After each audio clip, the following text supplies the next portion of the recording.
Hey there, embroidery enthusiasts. Welcome back to 210 Mango, where we bring you all the tips and tricks to creating a stunning embroidery design. Today, we'll be taking you through the step-by-step process of embroidering hats. So without any further ado, let's dive right in. Step 1. Hooping the hat.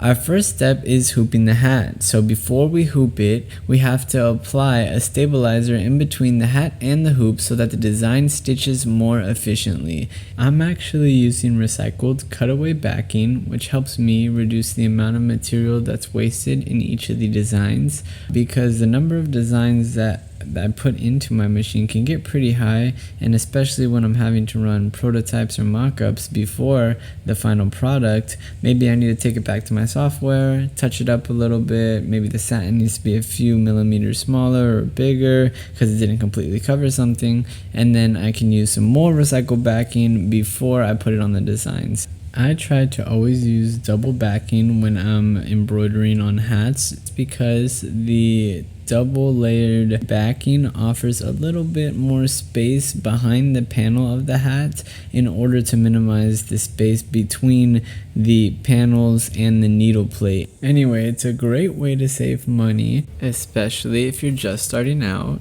And after the backing is set, place the hat's front panel inside the embroidery hoop, making sure it's centered. Then you have to tighten the hoop and secure it to make sure it's tight but not too tight. Again, if it's too loose, then you're going to have needle breaks, and if it's too tight, there's a possibility that the clip that you secured is going to pop off. Step 2. Putting the hat in the machine and embroidering.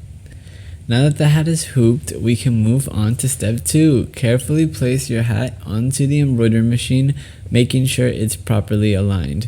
This is the stage where you're going to upload your design with a USB drive. In my machine particularly, it takes a DST file, and then you'll select your colors. For this one, we're only using royal blue, red, white, and black, and a little bit of gold for those 3 stars that are right underneath the main section of stars.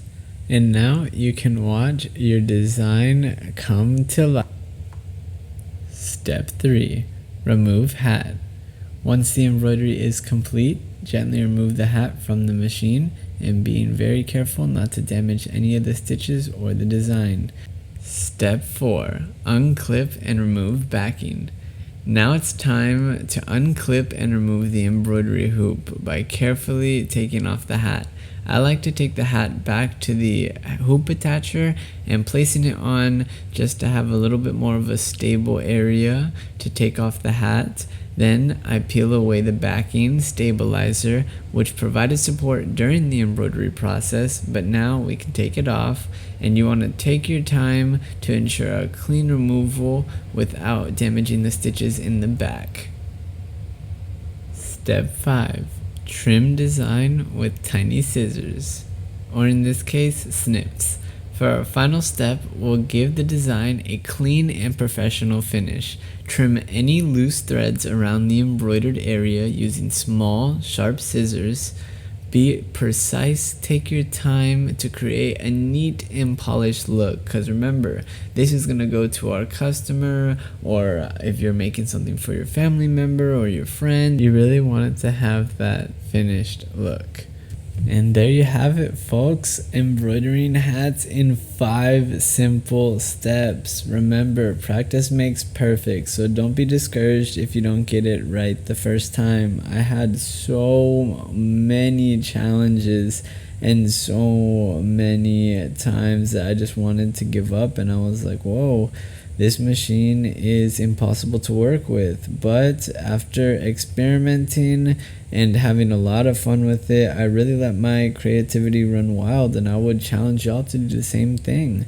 Thank you for joining us today. Don't forget to like, comment, and subscribe to our channel for more embroidery tutorials and creative inspiration. Until next time, happy stitching!